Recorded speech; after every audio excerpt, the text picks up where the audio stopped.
Hello friends. तो drama के starting में हमें हमारी फीमेल लीड को दिखाया जाता है जो कि अपना इंट्रोडक्शन करवाती है। वो कहती है कि मेरा नाम गू है और मैं रिच भी हूँ, प्रिटी भी हूँ और साथ ही कैपेबल भी हूँ, लेकिन मेरी शादी एक ऐसे इंसान से हो गई है जो कि मेरा बिल्कुल भी एहसास नहीं करता है। मैं जब से उसके साथ हूँ मैं हर वक्त डिप्रेस रहती हूँ और मैं अब मजीद इस शादी को नहीं चला सकती।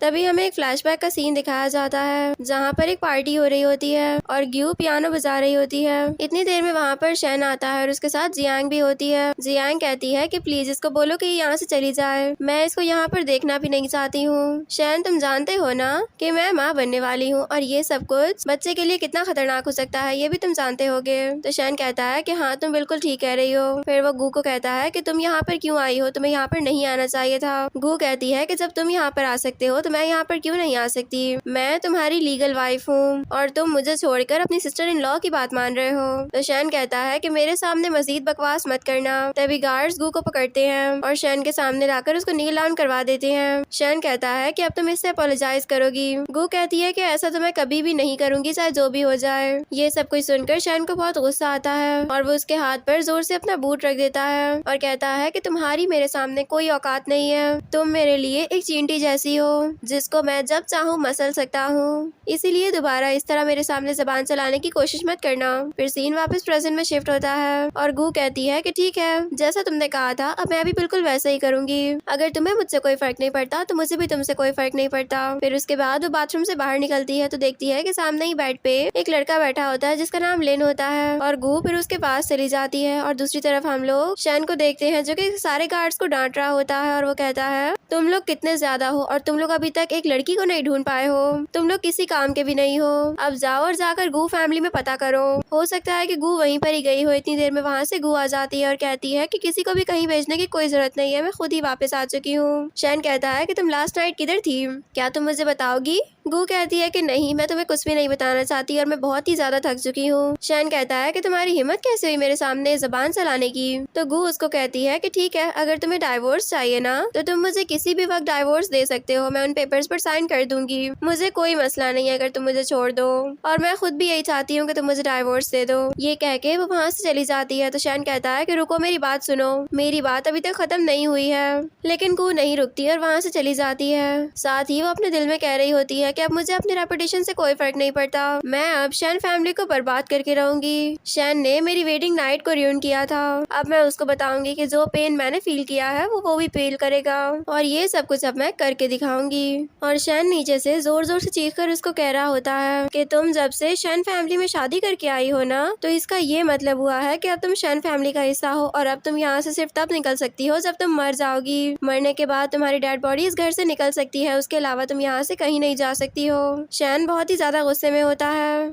और दूसरी तरफ हम लोग गू को देखते हैं जो कि कुछ सोच रही होती है। फिर उसके पास लेन की कॉल आती है, वो लेन की कॉल अटेंड करती है तो लेन उसको कहता है तुमने मेरे साथ काफी अच्छा टाइम स्पेंड किया है, क्या मैं तुम्हें मजीद जान सकता हूँ, मैं तुम्हारे बारे में इतना कुछ भी नहीं जानता। तो गू कहती है कि नहीं, उसकी तुम्हें कोई जरूरत नहीं है, जितना मैंने तुम्हें बताना चाहा मैंने उतना तुम्हें बता दिया है, इससे ज्यादा तुम्हारे और मेरे दरमियान कोई रिलेशन नहीं है और मैं अभी इस बारे में कोई भी बात नहीं करना चाहती हूँ, मैं बहुत थक चुकी हूँ और रेस्ट करना चाहती हूँ। ये कह के वो कॉल कट कर देती है और लेन उसकी ये बात सुनकर बहुत ही ज्यादा हैरान होता है। फिर नेक्स्ट सीन में असिस्टेंट लेन के पास आता है और उसको बताता है गू एक बहुत ही अमीर लड़की है, साथ ही वो एक फाइल भी लेन को दे देता है और लेन उस सारी फाइल को पढ़ के बहुत ही ज्यादा हैरान होता है। वो कहता है कि इतने कम टाइम में इतनी ज्यादा तरक्की होना ये कोई नॉर्मल बात बिल्कुल भी नहीं है, इसका मतलब ये हुआ गू बहुत ही ज्यादा टैलेंटेड है। तो असिस्टेंट कहता है कि एक और बात मैंने आपको बतानी थी, गू मैरिड है, उसकी शादी शैन फैमिली में हुई है। ये सुनकर लेन बहुत हैरान होता है। फिर असिस्टेंट बताता है कल उसकी वेडिंग नाइट थी। ये सुनकर तो लेन और भी ज्यादा हैरान हो जाता है। फिर वो असिस्टेंट को वहाँ से भेज देता है और सोचने लगता है गू कल तुमने मेरे साथ बहुत ही अच्छा टाइम स्पेंड किया है और कल तुम्हारी वेडिंग नाइट थी, इसका तो ये मतलब हुआ कि तुम्हारा हस्बैंड तुम में कोई इंटरेस्ट भी शो नहीं करता, तो ठीक है अब तो काम मेरे लिए और भी ज्यादा आसान हो जाएगा। ये कह के वो एक स्माइल पास करता है। फिर नेक्स्ट सीन में गू जब तैयार होकर नीचे आती है तो असिस्टेंट उसको बताता है कि शैन ने आज एक पार्टी रखी हुई है, आप ये समझ लें जैसे एक बैंक्वेट है और आपको उसके लिए तैयार होना पड़ेगा। ये सुनकर गू को बहुत गुस्सा आता है और वो कहती है कि दोबारा इस तरह की बात मुझसे मत करना, मुझे उसमें और उसके किसी भी प्रोग्राम में कोई इंटरेस्ट नहीं है। तो असिस्टेंट उसको फौरन से सॉरी करता है। और फिर दूसरी तरफ गू अपनी फ्रेंड सॉन्ग से मिलने के लिए आई हुई होती है। सॉन्ग कहती है तुम तो कितनी आराम से बैठी हुई हो, यानी कि तुम्हें किसी भी बात का पता नहीं है। गू कहती है कि मुझे किस बात का पता नहीं है, तुम मुझे बता दो। तो सॉन्ग कहती है कि तुम्हारे हस्बैंड का एक एक्सीडेंट हुआ था पिछली लाइफ के अंदर, प्रीवियस लाइफ के अंदर उनके कॉम्पिटिटर की बेटी ने उनके साथ बहुत ही बुरा रफला किया था, जिसकी वजह से शन फैमिली का बहुत ही ज्यादा लॉस हुआ था और इसमें सबसे ज्यादा हाथ जियांग का था। इसी वजह से शायद इस लाइफ के अंदर वो तुम्हें पसंद नहीं करता है, हो सकता है कि तुम ही वो लड़की हो। तो गू कहती है अच्छा, यानी इतनी नफरत की सिर्फ यही वजह है। तो ठीक है, अब मैं भी उसको बताती हूँ कि कॉम्पिटिटर होता कैसे है। मैं तो उसकी स्किन भी पील ऑफ कर दूंगी। गेम खेलने में तो अब मजा आएगा। फिर दूसरी तरफ जियांग जैसे ही अपनी कंपनी में जाती है तो वहाँ पर एक ओल्ड मैन उससे मिलने के लिए आया हुआ होता है। जियांग उसको देखकर बहुत ही ज्यादा हैरान होती है और घबरा भी जाती है। फिर जियांग कहती है कि तुम यहाँ पर क्या कर रहे हो। वो आदमी कहता है कि 5 साल तुम मेरे साथ रही हो, तुम जानते ही हो ना कि शन की सेवियर सिर्फ और सिर्फ तुम हो, लेकिन अब मैं तुम्हें वापस लेने के लिए आया हूँ। तभी हम लोगों को एक फ्लैशबैक का सीन दिखाया जाता है जब शन हॉस्पिटल में एडमिट होता है और फिर जब उसको होश आने लगता है तो सबसे पहले उसके सामने जियांग होती है। वो जियांग को देखकर उसको अपना सेवियर समझता है और जियांग भी ऐसे ही प्रिटेंड कर रही होती है जैसे वो सच में उसकी बेस सेवियर हो और जियांग बहुत ही हंस कर उससे बातें कर रही होती है। शन ये सब कुछ देखकर बहुत ही ज्यादा खुश हो जाता है। फिर सीन वापस प्रेजेंट में शिफ्ट होता है और जियांग कहती है कि ठीक है, मैं शन से बात करूंगी, लेकिन तुम हर जगह मुझे इस तरह अप्रोच करने नहीं आओगे। मैं तुमसे हर जगह पर नहीं मिल सकती हूँ क्योंकि ये हम दोनों के लिए खतरे की बात है। बाकी जो कुछ होगा वो मैं तुम्हें बता दूंगी। ये कह के वो वहाँ से निकल जाती है और वो मैन बहुत ही ज्यादा खुश हो जाता है। और फिर दूसरी तरफ ऑफिस में शन अपनी वर्कर्स पर बहुत ही ज्यादा गुस्सा हो रहा था। वो कहता है कि ये एक बहुत ही बड़ा प्रोजेक्ट है और जिस तरह तुम लोग इसके लिए काम लेकर आए हो, मुझे लगता है कि ये हमारे हाथ से चला ही जाएगा। इतनी देर में वहाँ पर जियांग पहुँच जाती है और उसके सामने एक फाइल रख देती है। वो कहती है कि प्लीज काम डाउन हो जाओ, मैं तुम्हारे लिए सारा प्लान लेकर आई हूँ। फिर सीन दोबारा से फ्लैशबैक में चेंज होता है और शन सारे डॉक्टर्स को डांट रहा होता है। वो कहता है जितना टाइम मुझे रिकवर करने में लगेगा मेरे उतने ज्यादा पैसे वेस्ट होंगे। मैं चाहता हूँ कि तुम लोग मुझे जल्दी से रिकवर कर दो, मैं वापस अपने घर पर जाना चाहता हूँ। इतनी देर में वहाँ पर जियांग पहुँच जाती है और कहती है शायद ये सब कुछ मेरी गलती है, तुम मुझे डांट सकते हो लेकिन उनको इस तरह कुछ मत कहो, अपना काम कर रहे हैं। तो शन उसको कहता है कि नहीं इडियट, तुम पागल हो चुकी हो क्या, तुम तो मेरी सेवियर हो, मैं तुम्हारे बारे में ऐसा कैसे कर सकता हूँ। फिर सीन वापस प्रेजेंट में शिफ्ट होता है और शन कहता है कि अगर इस दफा शन फैमिली की रेपुटेशन डाउन हो जाती है तो हमारे शेयर्स भी बहुत ज्यादा डाउन हो जाएंगे और इससे सारी शन फैमिली को खतरा हो सकता है। फिर जियांग शन को बताती है जिस कंपनी ने तुम्हारे साथ ही प्रोजेक्ट किया है और जो तुम्हें नुकसान पहुंचाना चाहती है, तुम जानते हो वो सॉन्ग की कंपनी है और सॉन्ग गू की फ्रेंड है। ये सुनकर शन बहुत ही ज्यादा हैरान होता है। अगले सीन में गू सॉन्ग के साथ होती है, तभी उसके पास शन की कॉल आती है और शन उसको कहता है तुम अपनी दोस्त के साथ मिलकर मेरी कंपनी को नुकसान नहीं पहुंचा सकती हो। गू कहती है कि मैंने सुना था कि तुम मुझे डाइवोर्स देने वाले हो, मैं वेट कर रही हूँ, प्लीज जल्दी दे देना। शन कहता है कि तुम अब मुझसे शादी कर चुकी हो तो डाइवोर्स का नाम भी मत लेना, मैं कभी भी तुम्हें डाइवोर्स नहीं दूंगा। तो गू कहती है कि ठीक है, फिर हमारा बात करने का कोई फायदा नहीं है, मैं कॉल रख रही हूँ। फिर वो कॉल कट कर देती है। सॉन्ग कहती है क्या तुम सच में उससे डाइवोर्स लेना चाहती हो। गू कहती है कि हाँ, जो वो मेरे साथ कर चुका है उसके बाद मैं उसके साथ नहीं रह सकती। अगले सीन में लिन मीटिंग रूम में होता है और उसको जैसे ही पता चलता है कि शन आज नहीं आने वाला तो ये कह के वो बहुत खुश हो जाता है। वो फौरन से उठता है और क्लाइंट से कहता है इस वक्त मेरा हीरो बनना बहुत जरूरी है ताकि मैं ब्यूटी को प्रोटेक्ट कर सकूं, इसलिए मुझे यहाँ से जाना पड़ेगा। ये कह के वो वहाँ से निकल जाता है। दूसरी तरफ गू के पास किसी की कॉल आई हुई होती है। इतनी देर में वहाँ पर शन पहुँचता है और शन उसको थप्पड़ मार देता है। कहता है कि तुम्हारी हिम्मत कैसी हुई ये सब कुछ करने की। और उधर लेन अपने असिस्टेंट के साथ कहीं पर जा रहा होता है। वो असिस्टेंट को कहता है कि जल्दी करो, गू को कुछ भी नहीं होना चाहिए, अगर उसको कुछ हुआ तो मैं शन को छोड़ूंगा भी नहीं। और इधर शन गू को बहुत ही ज्यादा डांट रहा था। गू उसको कहती है कि तुम अब मेरे लिए बिल्कुल यूजलेस हो, मुझे तुम्हारी कोई परवाह नहीं है कि तुम कहाँ जाते हो और तुम क्या करते हो। शन कहता है कि तुम अभी के अभी मेरे सामने नील डाउन करो और मुझसे माफी मांगो, वरना मैं तुम्हें कभी भी माफ नहीं करूंगा और तुम्हें इसी तरह अब्यूज करता रहूंगा। तो गू पागलों की तरह हंसने लगती है और कहती है कि अच्छा, अब तुम ये चाहते हो कि मैं नील डाउन करूं और माफी मांगू तुमसे और इस जियांग से भी, मैं ऐसा कभी भी नहीं करूंगी। और फिर वो जियांग को भी थप्पड़ मार देती है और कहती है तुम जानती हो ना कि मैं इस बीस्ट की वाइफ हूँ और मैं तुम्हारे साथ कुछ भी कर सकती हूँ, तो मेरा कुछ नहीं बिगाड़ सकती। शन कहता है कि मैं तुम्हें कह रहा हूँ कि तुम इसके आगे माफी मांगो। और मैंने ये बात भी सुनी है कि तुमने डाइवोर्स का केस फाइल किया है, यानी अब तुम मुझसे डाइवोर्स चाहती हो, तो फिर तुम्हें और मुझ में क्या फर्क हुआ। और फिर तभी गू उसको डाइवोर्स एग्रीमेंट दे देती है और कहती है ये मैं पहले से ही बनवा चुकी हूँ, तुम इनके ऊपर साइन कर देना। तो शन कहती है तुम जानती हो ना कि अगर मैंने इनके ऊपर साइन कर दिए तो तुम्हारा मुझसे और शन फैमिली से सारे रिलेशन टूट जाएंगे और फिर तुम सड़क पर आ जाओगी। गू कहती है कि ऐसा कभी भी नहीं होगा क्योंकि मैं बहुत ही ज्यादा रिच हूँ। इतनी देर में वहाँ पर लेन भी पहुँच जाता है और कहता है कि गू मैं तुम्हें यहाँ से लेने के लिए आया हूँ। शन कहता है कि ये कौन है? तो लेन कहता है कि मैं तुम्हें अपना इंट्रोडक्शन करवा देता हूँ, मैं गू का लवर हूँ और कल की नाइट भी हमने साथ ही स्पेंड की थी। ये सुनकर शन को बहुत गुस्सा आता है और गू कहती है कि मैं जो कुछ भी करना चाहूँ वो कर सकती हूँ, जब तुम ये सब कुछ कर सकते हो तो मैं भी कर सकती हूँ। फिर उसके बाद वो लिन का हाथ पकड़ के उसको अपने साथ वहाँ से ले जाती है। फिर हम देखते हैं जैसे ही वो दोनों बाहर आते हैं गू गुस्से से लिन को देखने लगती है। तो लिन कहता है कि क्या हुआ, मैंने कोई गलत बात बोल दी क्या? तो गू कहती है कि मैं ये बात मानती हूँ कि कल मैंने तुम्हें खुद अप्रोच किया था और हम लोगों ने काफी अच्छा टाइम साथ स्पेंड किया है, लेकिन ये सिर्फ तुम्हें यूज करने के लिए था, इसलिए तुम मेरे पीछे अब से मत आना, तुम्हारा और मेरा अब से कोई भी रिलेशन नहीं है। ये कह के वो वहाँ से जाने लगती है और अपने दिल में कह रही होती है कि प्लीज लिन तुम मुझे माफ कर देना, मैं जानती हूँ कि तुम इस वक्त बहुत ही ज्यादा हर्ट हुए होगे, लेकिन मैं तुम्हें अब मजीद इस सब में नहीं धकेल सकती हूँ। ये मेरी लड़ाई है और मुझे ये अकेली लड़नी होगी, मैं तुम्हें अपनी फैमिली मैटर्स में नहीं ला सकती। ये सोचकर वो वहाँ से निकल जाती है। तभी असिस्टेंट लिन के पास आता है और कहता है कि ये सब कुछ क्या था? लिन कहता है कि वो मुझे छोड़कर चली गई है, लेकिन तुम जानते हो इसका असल मतलब क्या हुआ? इसका मतलब ये हुआ कि अब वो अकेले रहेगी और वो जहाँ पर भी रहेगी मैं उसको फोर्स कर लूंगा और देखना एक ना एक दिन हम दोनों एक हो ही जाएंगे। फिर वो खुश होकर वहाँ से चला जाता है। तो असिस्टेंट कहता है मेरे बॉस तो पागल हो चुके हैं, मैं नहीं जानता कि इनके साथ क्या मसला हो गया है, लेकिन ऐसा लग रहा है जैसे इनके ऊपर किसी ने जादू करवा दिया हो। और नेक्स्ट सीन में हम लोग शन और जियांग दोनों को एक दूसरे के बहुत क्लोज देखते हैं। इतनी देर में वहाँ पर एक एम्प्लॉय आती है तो वो दोनों एक दूसरे से दूर होते हैं। एम्प्लॉय कहती है गू आपसे मिलने के लिए आई है। तो शन ये सुनकर बहुत खुश होता है। वो कहता है मुझे पता था कि वो मुझसे मिलने के लिए जरूर आएगी क्योंकि उसको यहाँ पर आना ही था। फिर जियांग ऐसे प्रिटेंड करती है कि उसका और शन का कोई रिलेशन है। ये देखकर एम्प्लॉय को काफी ऑकवर्ड लग रहा होता है और वो कहती है गू एक फाइल लेकर आई है, प्लीज आप इसको चेक कर लीजिए। शन जब चेक करता है तो वो कहता है क्या, यानी कि वो रिजाइन करना चाहती है? ऐसा कभी भी नहीं हो सकता है। एम्प्लॉय कहती है कि उन्होंने मुझसे कहा है कि वो रिजाइन करना चाहती हैं और अगर आप उनको रिजाइन नहीं करने देंगे तो आपको 10 टाइम्स उनकी करंट सैलरी को इंक्रीज करना पड़ेगा और साथ ही उनको 20% शेयर्स भी देने पड़ेंगे शन ग्रुप के। शन कहता है मुझे लगता है वो पागल हो चुकी है। तो एम्प्लॉय कहती है आपको ये बात पता होनी चाहिए, वो हमारी फैमिली के अंदर बहुत ही इंपॉर्टेंट रोल प्ले कर रही है, हमारी कंपनी उन्हीं की वजह से खड़ी हुई है, अगर वो यहाँ से चली जाएंगी तो हमारी कंपनी को बहुत लॉस होगा। तभी शान की तबीयत खराब होने लग जाती है। तो जियांग उसको कंसोल करती है और कहती है तुम फिक्र मत करो, उसको जाने दो, उसकी जगह मैं संभाल लूंगी और मैं तुम्हें कभी भी लेट आउट नहीं होने दूंगी। तभी एम्प्लॉय कहती है गू ने ये भी कहा है कि उनको डाइवोर्स जल्द चाहिए। ये सुनकर शन को बहुत ही ज्यादा गुस्सा आता है और डर के एम्प्लॉय और जियांग वहाँ से चली जाती है। दूसरी तरफ गू सॉन्ग के साथ होती है। सॉन्ग कहती है तुम्हें क्या लगता है ये सारी धमकियाँ देने के बाद वो तुम्हारे मुताबिक काम करने लग जाएगा? तो गू कहती है कि नहीं, हमें फिलहाल सिर्फ और सिर्फ ट्रिक्स प्ले करनी पड़ेंगी और हमें उसको अपने जाल में फंसाना पड़ेगा, उसके बाद हम उससे कोई भी काम निकलवा सकते हैं, तुम समझ रही हो ना? अब बस मैं ये चाहती हूँ कि तुम जाओ और शन ग्रुप के काफी सारे शेयर्स को खरीद लो। सॉन्ग कहती है मेरे पास पैसे हैं और मैं खरीद भी सकती हूँ, लेकिन अगर डैड को पता चल गया मैं शन फैमिली के अगेंस्ट कोई काम कर रही हूँ तो वो मुझे घर से बाहर निकाल देंगे और मेरे साथ सारे कनेक्शंस भी कट ऑफ कर देंगे।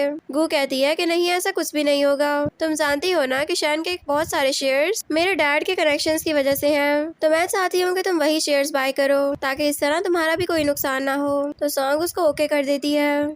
और फिर दूसरी तरफ हम लोग शैन को देखते हैं जो कि अंकल वैंग से मिलने के लिए गया हुआ होता है और वो उनको कहता है मेरी कंपनी डाउनफॉल में चल रही है, क्या आप मेरी हेल्प कर सकते हैं? तो वैंग अंकल कहते हैं कि हाँ मैं तुम्हारी हेल्प कर दूंगा, लेकिन तुम्हारी कंपनी का डाउनफॉल स्टार्ट होने वाला है, तो देखते हैं मैं तुम्हारे लिए क्या मदद कर सकता हूँ, अभी मुझे कुछ काम है, मैं तुमसे बाद में बात करूंगा। ये कह के वो वहाँ से निकल जाते हैं और शैन खुश हो रहा होता है कि मैंने एक और कंपनी को अपनी तरफ कर लिया है, अब मैं देखता हूँ गू मुझे किस तरह छोड़ कर जाती है। और नेक्स्ट सीन में असिस्टेंट लेन के पास एक फाइल लेकर आता है और उसको देखता है। लेन जब उस फाइल को देखता है तो वो हैरान हो जाता है और वो कहता है गू ने अपनी एक न्यू कंपनी खड़ी कर ली है, यानी कि वो खुद भी शाइन ग्रुप से बदला लेना चाहती है। तभी सीन फ्लैशबैक में शिफ्ट होता है और लेन हॉस्पिटल में भाग रहा होता है। फिर वो एक रूम के अंदर आता है और एक डेड बॉडी के ऊपर से कपड़ा हटाता है। वो डेड बॉडी किसी और की नहीं बल्कि गू की होती है, जिसके हाथों पर डोमेस्टिक वायलेंस के निशान भी होते हैं। ये सब कुछ देखकर लेन को बहुत हर्ट होता है और वो कहता है इस लाइफ में तो मैं तुम्हारी मदद नहीं कर सका, लेकिन नेक्स्ट लाइफ के अंदर मैं तुम्हें प्रोटेक्ट करने के लिए जरूर आऊंगा। फिर सीन प्रेजेंट में शिफ्ट होता है और लेन कहता है कि इस लाइफ के अंदर मैं तुम्हें अकेला नहीं छोड़ूंगा।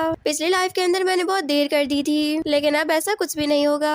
और फिर लेन खुश होकर वहाँ से निकल जाता है। और फिर दूसरी तरफ जियांग के बारे में गू और सॉन्ग दोनों बातें कर रही होती हैं और साथ ही वो शन के बारे में भी बातें करती हैं। सॉन्ग कहती है अभी तक तुमने उसे डाइवोर्स नहीं ली है, हो सकता है कि वो तुम्हें चीट करे और तुम्हें अपने मुताबिक यूज कर सके। आखिर में तो वो जियांग के साथ भाग ही जाएगा ना। तो गू कहती है कि नहीं, ऐसा कुछ भी नहीं होगा, वो ये बात जान ही नहीं सकेगा कि हमने एक न्यू कंपनी खड़ी की है। फिर तभी हम लोग देखते हैं कि वहाँ पर असिस्टेंट और लेन दोनों आ जाते हैं। लेन को देखकर सॉन्ग तो बिल्कुल फ्लैट हो जाती है और वो कहती है कि वाह, ये तो कितना हैंडसम है। वो उससे हाथ मिलाती है और वो बहुत ही ज्यादा खुश होती है। लेन भी उसको देखकर स्माइल करता है और फिर वो गू के पास आकर बैठता है और कहता है कि मुझे पता चला था कि तुम लोग अपनी कंपनी की ग्रैंड ओपनिंग कर रहे हो, तो इसीलिए मैं तुम्हें कॉन्ग्रेचुलेट करने के लिए आया था और साथ ही मैं तुम्हें ये बताने के लिए आया था कि मैं तुम लोगों के साथ कोऑपरेशन करना चाहता हूँ। फिर लेन उनको एक फाइल देता है। ये देखकर वो दोनों ही बहुत ज्यादा हैरान हो जाती हैं कि लेन किसी छोटी मोटी फैमिली से नहीं था, बल्कि वो ये ग्रुप का हेड था। लेन कहता है कि मैं तुम लोगों को अपना इंट्रोडक्शन करवा देता हूँ, मैं ये ग्रुप का प्रेसिडेंट हूँ और ये फैमिली का इकलौता वारिस हूँ। तभी सॉन्ग कहती है कि ये सब कुछ क्या हो रहा है, ये तो कोइंसिडेंस है जैसे नॉवेल्स के अंदर होता है और इस तरह तो आज रियलिटी में भी हो गया। और फिर गू फौरन से उठकर लेन के पास आती है और उसे कहती है कि सॉरी, जो कुछ भी हुआ वो नहीं होना चाहिए था। फर्स्ट नाइट जो हमने साथ स्पेंड की वो भी सिर्फ फेक कोइंसिडेंस था, मुझे कुछ नहीं पता था तुम्हारे बारे में और उस दिन जो मैंने तुम्हारे साथ रूड बिहेवियर किया था उसके लिए भी मैं तुमसे सॉरी करती हूँ। मुझे नहीं पता था कि तुम इतने रिच फैमिली से बिलोंग करते होगे। लेन कहता है अच्छा, तो फिर उसका क्या, जो कि तुमने फर्स्ट नाइट मुझसे बातें की थी। ये सुनकर सॉन्ग बहुत ही ज्यादा हैरान होती है। फिर गू कहती है कि लेन, मैं कंपेंसेट करना चाहती हूँ, तुम जो कहोगे मैं वो करूंगी। मुझे नहीं पता था कि तुम इतनी रिच फैमिली से बिलोंग करते हो और तुम मेरी कंपनी के साथ कोऑपरेशन करने के लिए भी आ जाओगे। लेन कहता है कि अच्छा, यानी कि जो मैं कहूँगा तुम वो कर लोगी। गू कहती है कि हाँ, वो मैं कर लूंगी। तो लेन कहता है कि ठीक है, फिर तुम इस कोऑपरेशन को एक्सेप्ट कर लो। ये सुनकर गू और सॉन्ग दोनों ही बहुत हैरान होती हैं और फिर गू और लेन दोनों हैंडशेक कर लेते हैं। देन गू उन पेपर्स पर साइन करती है और लेन और असिस्टेंट वहाँ से निकल जाते हैं। और फिर असिस्टेंट और लेन जैसे ही बाहर निकल कर आते हैं, असिस्टेंट कहता है कि ये सब कुछ आप एक इतनी छोटी कंपनी के लिए क्यों करना चाहते हैं। तभी लेन कुछ सोचता है और तभी सीन फ्लैशबैक में शिफ्ट हो जाता है, जहाँ पर गू और लेन मिल रहे होते हैं और गू ने ग्लासेस पहनी हुई होती हैं। लेन जब उसके ग्लासेस हटाता है तो उसके फेस पर बहुत से निशान होते हैं। वो कहता है कि तुम्हें उस इंसान ने फिर से अब्यूज किया है, तुम्हें हेट किया है ना उसने, अब मैं उसको नहीं छोड़ूंगा। गू कहती है कि नहीं प्लीज, ऐसा कुछ भी मत करना, वो मेरा हस्बैंड है और मुझे डाइवोर्स से बहुत ही ज्यादा डर लगता है, प्लीज वो जो कर रहा है उसको करने दो, लेकिन मैं डाइवोर्स नहीं ले सकती हूँ उससे। ये सब कुछ सुनकर लेन बहुत सैड हो जाता है और सीन वापस प्रेजेंट में शिफ्ट होता है और लेन अपने दिल में कहता है पिछली लाइफ के अंदर शायद मैं बुज़दिल था, इसलिए मैं तुम्हें प्रोटेक्ट नहीं कर सका और तुम्हारे लिए आगे नहीं आ सका, लेकिन इस लाइफ के अंदर वैसा कुछ भी नहीं होगा। और फिर वो दोनों कार में बैठकर वहाँ से चले जाते हैं और उधर सॉन्ग गू से कहती है कि ये सब कुछ तो सच में कोइंसिडेंस है। अच्छा ठीक है, मैं बहुत थक चुकी हूँ, अब मैं घर जा रही हूँ। जब वो वहाँ से चली जाती है तो गू कहती है लेन मुझे अपनी प्रीवियस लाइफ के बारे में कुछ क्यों नहीं बता रहा है, हालांकि हम दोनों तो प्रीवियस लाइफ में भी मिले थे, हो सकता है कि ये उसकी भी रीबर्थ हो, लेकिन मुझे फिर भी कुछ सोचना पड़ेगा। शैन फैमिली ने पिछली दफा एक वेस्ट लैंड लिया था जिसके बाद उनका बहुत जोक बना था, लेकिन बाद में उसी लैंड की कीमत आसमानों को छूने लग गई थी और शैन फैमिली की रेपुटेशन बहुत ही ज्यादा हाई हुई थी, तो मुझे कुछ करना पड़ेगा ताकि शैन फैमिली इस दफा वैसी तरक्की ना कर सके। और फिर गू किसी को मैसेज करती है, वो कहती है कि हम लोग एक मीटिंग रखने वाले हैं, तो इसीलिए जितने भी लोग हैं उन सबको मीटिंग अटेंड करनी पड़ेगी और जल्दी पहुंच जाना। और दूसरी तरफ वही आदमी जियांग से मिलने के लिए आया हुआ होता है। जियांग कहती है मैंने शन से बात कर ली है और वो बहुत जल्द हमें इतने पैसे दे देगा कि तुम यहाँ से दफा हो सको, तुम वो पैसे लेकर यहाँ से चले जाना, मैं अब तुम्हारे साथ कोई भी रिलेशन मजीद नहीं रखना चाहती हूँ। तो वो आदमी जियांग के साथ जबरदस्ती करने की कोशिश करता है। जियांग खुद को बचा रही होती है और फिर कुछ टाइम बाद का सीन हम लोग देखते हैं जब वो आदमी जियांग को कहता है कि मैंने वो सब कुछ रिकॉर्ड कर लिया है, जो कुछ भी हम दोनों के दरमियान में हुआ, और अब मैं उसको किसी भी पर्पस के लिए यूज कर सकता हूँ, तो इसीलिए मुझसे खबरदार रहना और दोबारा जिस तरह टून ने मुझसे बात की थी उस तरह बात मत करना, वरना मैं भूल जाऊंगा और इसी बात को मैं अपलोड भी कर सकता हूँ। ये सब कुछ सुनकर जियांग बहुत हैरान होती है और साथ ही वो बहुत घबराई हुई भी थी।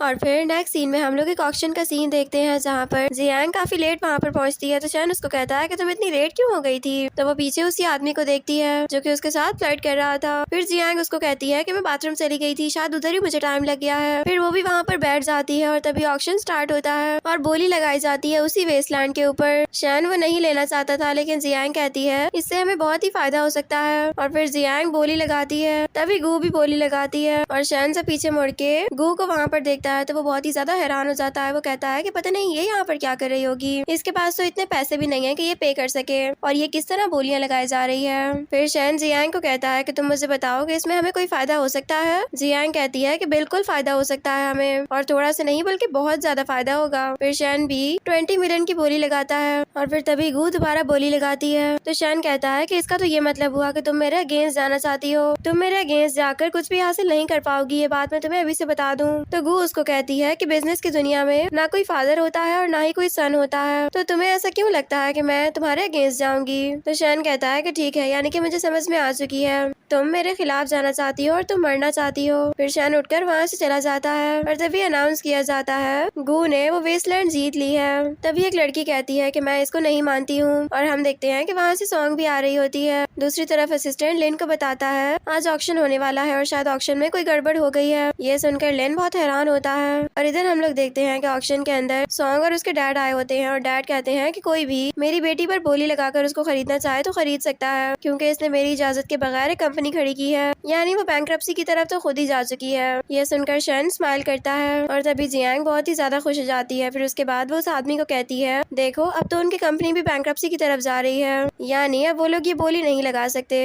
और तभी सॉन्ग के डैड शैन से सॉरी करते हैं और कहते हैं कि मेरी बेटी ने आपके खिलाफ जो कुछ भी किया है मैं उसके लिए आपसे माफी मांगता हूँ, और मैं उसको ऐसी सजा दूंगा जो वो याद रखेगी। मैं अपनी बेटी को बहुत ही दूर भेज दूंगा, ये कभी भी आपको दोबारा परेशान नहीं करेगी। तो शैन भी उसको ओके कर देता है, वो बहुत ही ज्यादा खुश होता है। तभी दोबारा अनाउंस किया जाता है कि मिस्टर गू फिर भी वो वेस्टलैंड जीत चुकी हैं। तो डैड कहते हैं कि ऐसा कैसे हो सकता है, मैंने अभी कहा ना कि इनकी कंपनी बैंक्रप्सी की तरफ जा रही है, तो ये ऑफर इतनी इफेक्टिव कैसे हो सकती है। अभी वो सब लोग ये बातें सोच ही रहे होते हैं कि इतनी देर में वहाँ से असिस्टेंट और लेन दोनों आ जाते हैं, और लेन सबको अनाउंस करता है कि वो वेस्टलैंड मैंने खरीदी है और मैं वो गू के नाम करना चाहता हूँ। फिर वो गू से भी सॉरी करता है और कहता है कि मुझे माफ कर देना, मैं लेट हो चुका हूँ। तभी जियांग खड़ी हो जाती है और हंसने लगती है और कहती है देखो एक लड़की जो कि मैरिड है उसके लिए ये ग्रुप का प्रेसिडेंट कितना पागल हो रहा है, तुम लोगों को कुछ गाल में काला लगता है ना। मुझे तो इन दोनों के ऊपर पहले से ही बहुत शक था। असिस्टेंट कहता है कि आप मेरे यंग मास्टर के बारे में ऐसे बात नहीं कर सकती हैं। तभी जियांग कहती है कि मैं देखती हूँ ये फैमिली किस तरह गू को एक्सेप्ट करती है, और अगर उन्होंने ऐसा कर लिया तो मैं इसके सामने नील डाउन करूंगी, इससे माफी मांगूंगी और साथ ही नीचे बैठकर खाना भी खाऊंगी। इतनी देर में वहाँ से ये फैमिली की ग्रैंड माँ आ जाती है, जिसको देखकर सब लोग बहुत हैरान होते हैं, यहाँ तक कि लिन खुद भी बहुत हैरान था।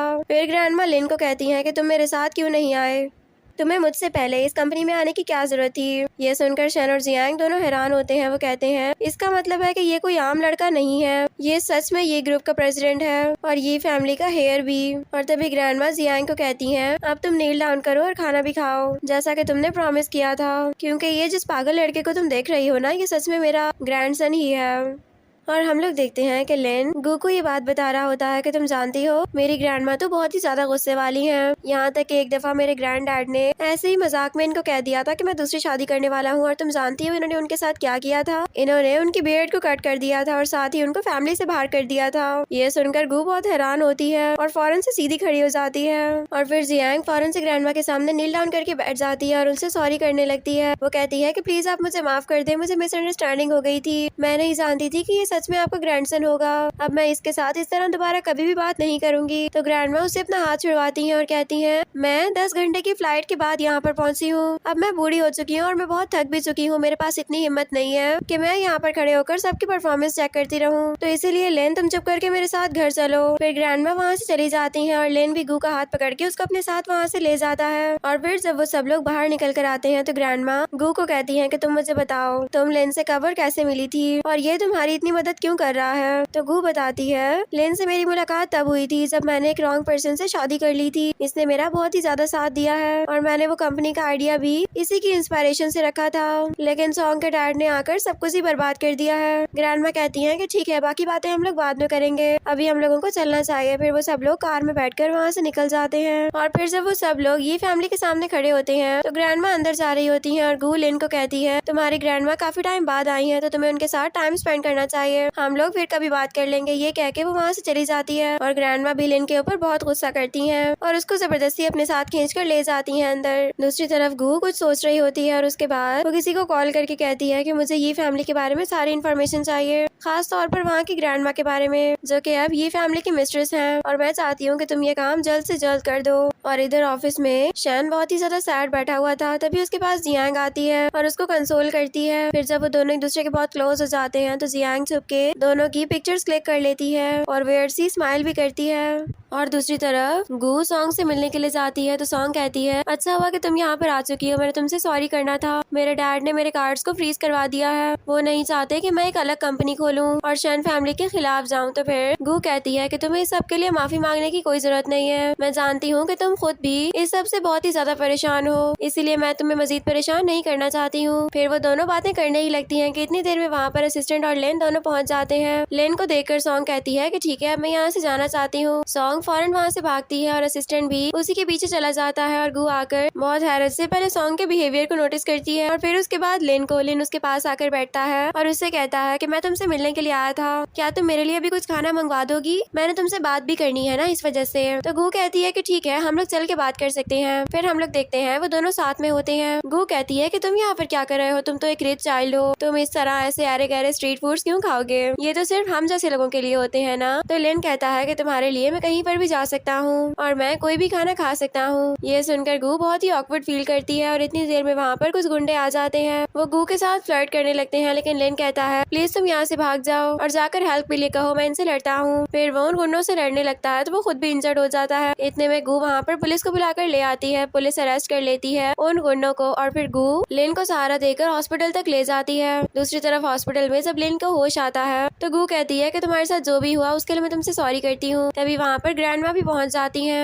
और जब उनको पता चलता है लेन सिर्फ और सिर्फ एक लड़की के लिए लड़ा है तो वो बहुत हंसती है। जब लेन को नींद आ जाती है तो वो फिर गू को अपने साथ लेकर बाहर आती हैं और वो कहती हैं, गू देखो मैं समझ सकती हूँ तुम्हारी फीलिंग्स और तुम्हें इतना ज्यादा नर्वस फील करने की कोई जरूरत नहीं है। तुम जानती हो कि जिस स्टेज में तुम हो ना, मैं भी उस स्टेज से गुजर चुकी हूँ, मैं समझ सकती हूँ तुम्हें। लेकिन मैं तुम्हें एक बात बताना चाहती हूँ, तुम मैरिड हो और तुमने मेरे बेटे की फीलिंग्स के साथ गेम नहीं खेलनी है। मैं नहीं देख सकती अपने बेटे को टूटा हुआ, मैंने उसको बिल्कुल अपने बच्चों की तरह पाला है और मैं ही उसका वाहिद सहारा हूँ। तुम जानती हो ना, जब किसी को धोखा दिया जाता है तो फिर उसके बाद कुछ साल तक उसके अंदर वो आग जलती रहती है और वो आग एट द लास्ट रिवेंज में कन्वर्ट हो जाती है और ये सब कुछ बहुत खतरनाक होता है। तुम मेरी बात समझ रही हो ना? तुम अगर मेरे बेटे को पसंद करती हो तो मैं तुम्हें कुछ भी नहीं कहूंगी, लेकिन अगर तुम उसको यूज कर रही हो तो मैं तुमसे ये कहूंगी कि तुम उससे खुद ही दूर हो जाओ। उसको अभी बुरा लगेगा लेकिन वो जल्दी अपने आप को संभाल भी लेगा। ये कह के वो वहाँ से निकल जाती हैं और फिर दूसरी तरफ गू अपनी कंपनी में अपना काम कर रही होती है। इतनी देर में उसके पास सॉन्ग आती है और सॉन्ग कहती है कि मैंने तुम्हें एक अच्छी सी बात बतानी है। ये सुनकर तुम तो शॉक ही हो जाओगी, तुम्हें पता है कि मैं एंगेज हो चुकी हूँ और मैं जल्दी शादी कर रही हूँ। ये सुनकर गू तो बहुत ही हैरान होती है। उसके बाद सॉन्ग अपने हस्बैंड को भी वहाँ पर ले आती है और गू उन सबको टी सर्व करती है, लेकिन उसको इस बात पर बिल्कुल भी यकीन नहीं आता है। सॉन्ग कहती है कि तुम अभी भी शैन फैमिली की बैंक्रप्सी को देखना चाहती हो, लेकिन मेरी मानो तो ऐसा छोड़ दो, जो कुछ भी हो वो तुम्हारा हस्बैंड है और इसके साथ साथ तुम लोगों की अभी तक शादी भी नहीं हुई है।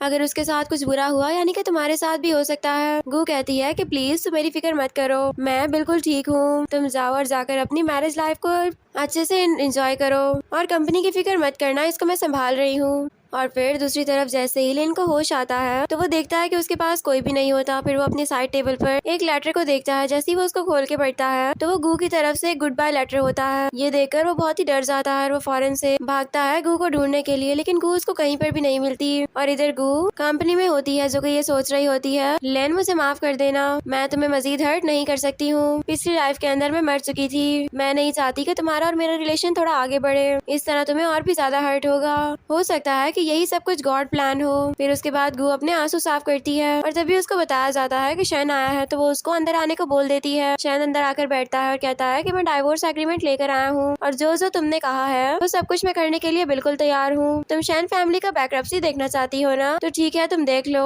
लेकिन मैं तुम्हें ये बता दूं कि मैं तुम्हें नहीं छोड़ूंगा, जो कुछ तुमने मेरे साथ किया है तुम्हें उसका बदला देना पड़ेगा।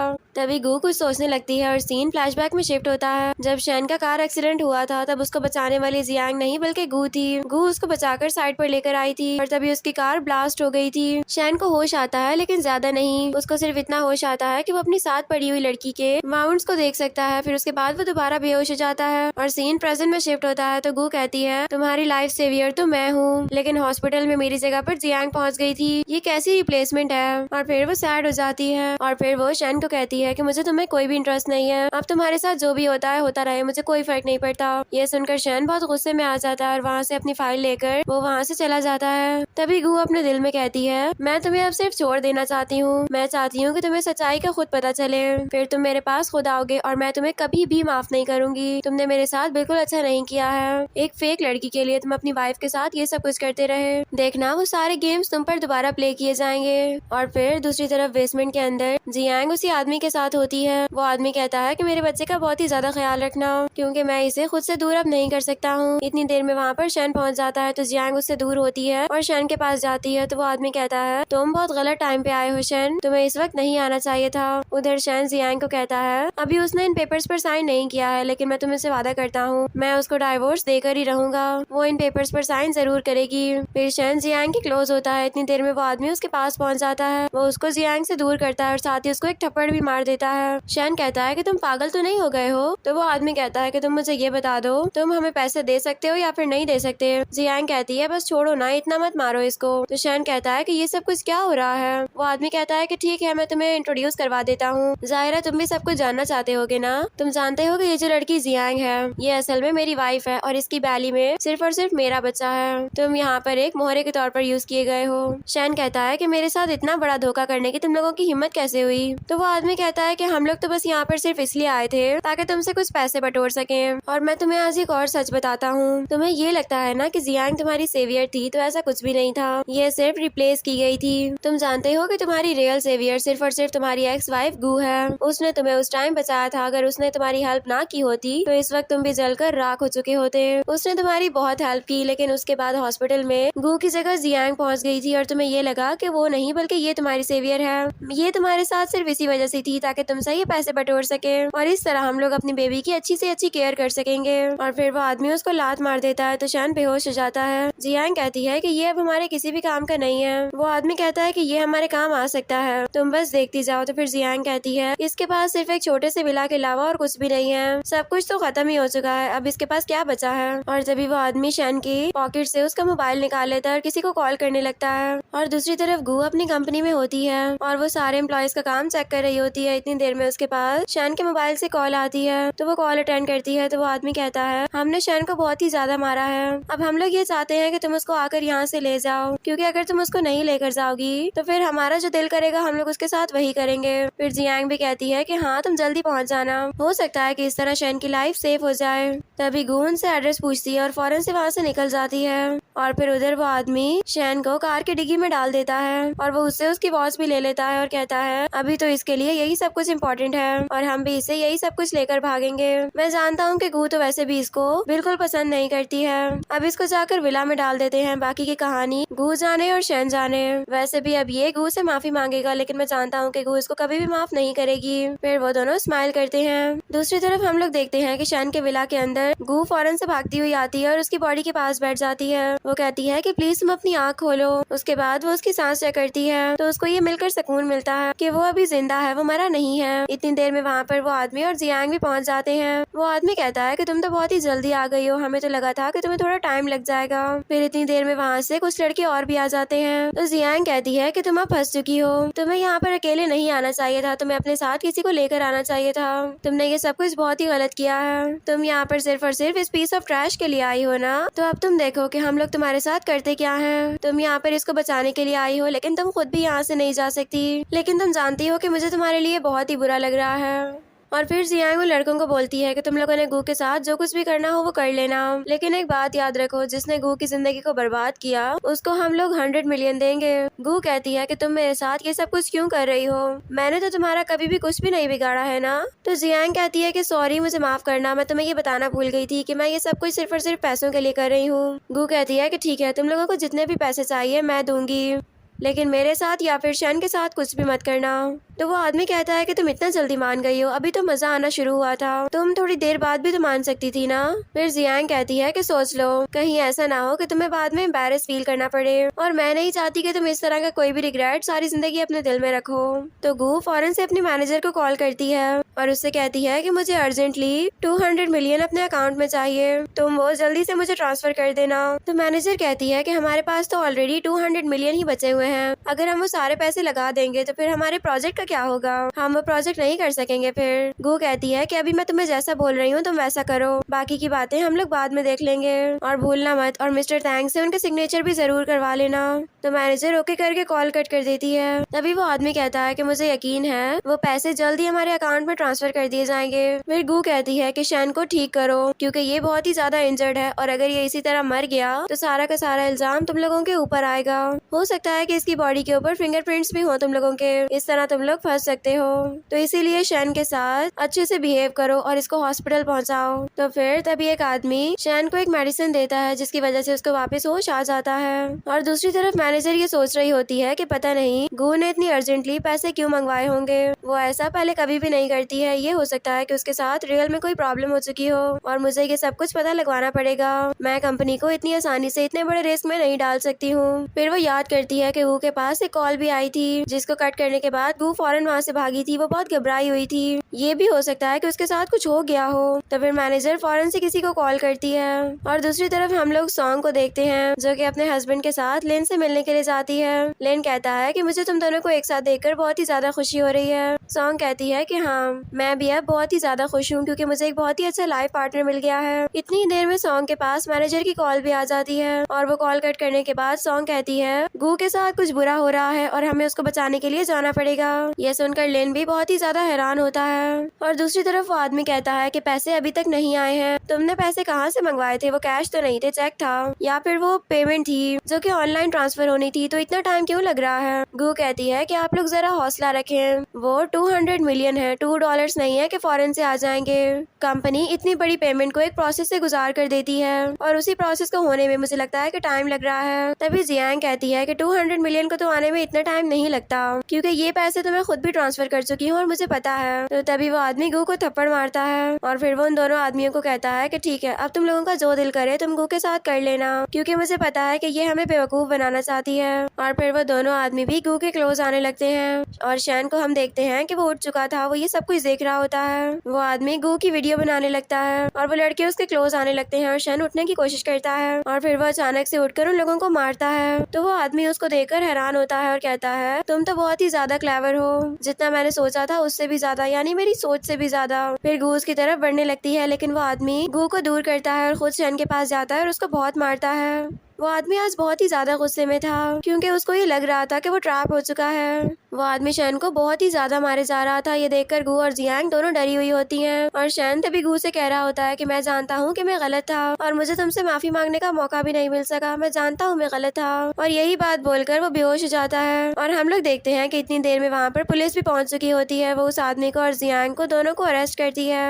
जब पुलिस उन दोनों को वहाँ से ले जाती है तो सॉन्ग फौरन से गू के पास जाती है और गू से कहती है कि तुम डरी हुई तो नहीं हो ना, उन्होंने तुम्हारे साथ कुछ किया तो नहीं था, तो मुझे सब कुछ बताओ। गू कहती है कि नहीं नहीं मेरे साथ कुछ भी नहीं हुआ, मैं बिल्कुल ठीक हूँ और तुम्हारा बहुत शुक्रिया कि तुम मेरे लिए यहाँ पर आई हो। और तभी लिनकी उसके पास आ जाता है, वो गू को कंसोल करता है और उससे कहता है मुझे माफ कर देना, मैं लेट हो चुका हूँ लेकिन अब मैं तुमसे शादी करना चाहता हूँ, मैं हमेशा के लिए तुम्हारे साथ रहना चाहता हूँ। और तभी गू भी स्माइल करती है और हम लोग देखते हैं कि सॉन्ग उन दोनों को साथ में देखकर बहुत ही ज्यादा खुश होती है और फिर गू और लेन दोनों एक दूसरे को हग कर लेते हैं और एक दूसरे को कंसोल करते हैं और इन स्वीट मोमेंट्स को साथ में स्पेंड करते हैं और इसी सीन पर हमारे इस ड्रामा की हैप्पी एंडिंग हो जाती है।